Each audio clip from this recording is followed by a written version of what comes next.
Well, hello everyone and welcome into another Simple Truth update. I would like to share with you a lighter side to the Colorado tragedy, the shooting that happened in Aurora, Colorado. Even after such a terrible and horrific event, it is a pleasure. It is just wonderful to hear that there were those that stepped up and stepped outside of themselves to help others. This story that was broadcast on a local ABC affiliate in Aurora, Colorado, gives you the ability to know that there are some that are out there that are willing to help others in times of need. Check out this story. The terrifying scene which unfolded in the movie theater also highlighted incredible bravery and heroism. One of those heroes is 19-year-old Jarrell Brooks, who sprung into action when he realized Patricia Legoretta and her two young children were in danger. Both he and Patricia were wounded by the gunman, and they join us live from Colorado this morning. Thank you so much for joining us, Jarrell and Patricia. We really appreciate you coming on this morning. And I understand that this is the first time you've seen each other since the terror unfolded. Patricia, you said that after you were shot, you couldn't remember what happened, but you heard a man's voice. You believe that man was Jarrell. You believe he saved your life and the lives of your daughter. So what do you have to say to him this morning? Thank you. I mean, I just can't even, I don't know where I would be. I don't remember exactly everything that happened, but I thank him because, I mean, having him there next to me, knowing that there was somebody there is just, it's comforting, knowing that somebody was willing to help. I'm sure it is. And do you remember what he was telling you then? No, I remember hearing him scream and saying, "Oh God," when he got hit.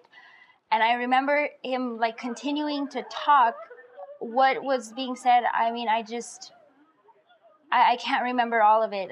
It was just, everything around was just happening so fast. You can only take in so much. Right. And so, Jarrell, let's ask you the question. What were you saying to her? How do you recall all of this happening and unfolding when you saw Patricia and her daughters? Well, my first thought was seeing them two on the floor.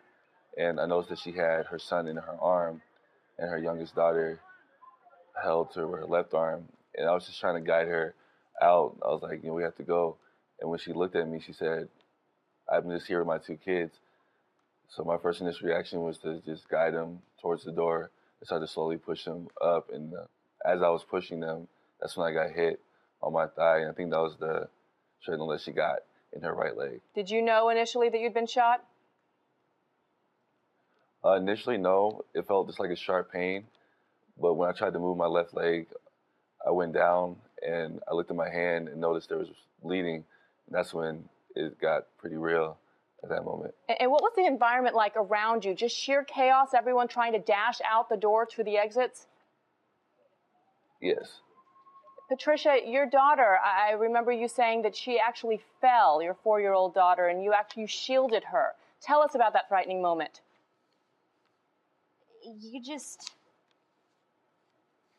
All I could think of was, I mean, just blocking her, just shielding her, just making sure that she didn't get hurt and just trying to keep her down. And she was just so disoriented. I just remember her just like looking around because she was asleep, just looking, thinking what's going on, and just trying to keep calm so that she didn't start freaking out even more. And it was just so scary, and her face just...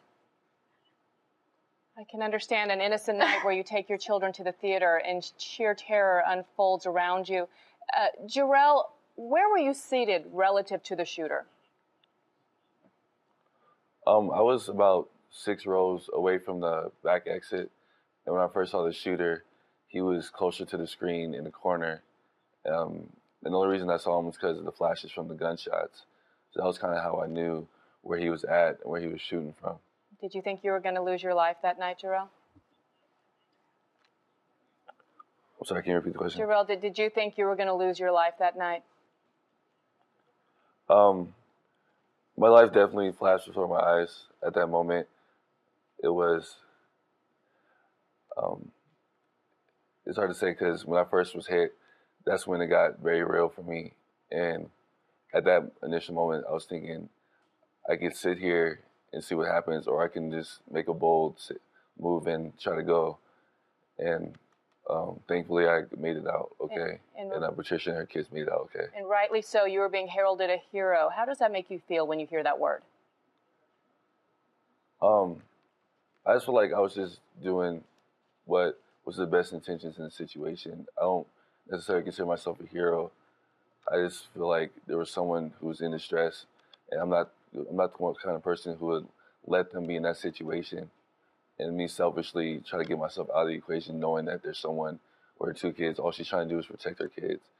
So I felt like if I can get her out, then maybe I would have got out, maybe I wouldn't, but as long as I knew that she was okay, I was all right. I was struck by something you told our Chris Cuomo last night. You said you were at the wrong place at the right time. Patricia, I want to end on a good note because late last night, your boyfriend, Jamie, proposed to you after all of this. He was in the theater with you and your 2 children. Tell us just quickly about that proposal and how it feels now. It feels, I mean, I'm ecstatic, extremely excited, but at the same time, you just have this tragedy that you have some sadness hanging over, and I just hope that there's just so much more good news that comes out of this. All right. Well, we thank you both for joining us this morning. Now, ladies and gentlemen, it is great that we have people that still find that their neighbor, that treating their neighbor as they would treat themselves is still alive, it is still well, and is still out there. But the simple truth of the whole thing is that as long as we view ourselves greater than we view those around us, we are not living in the world that the Most High God wants us to be a part of. This is not our world.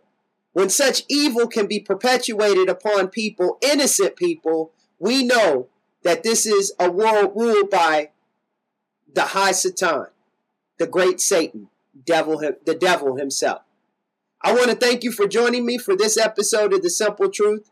And as I always tell you, the simple things are oftentimes the most profound, but yet they're the most difficult to put into practice and to actually do. I want to thank you for joining me, and I'll be back with you real soon.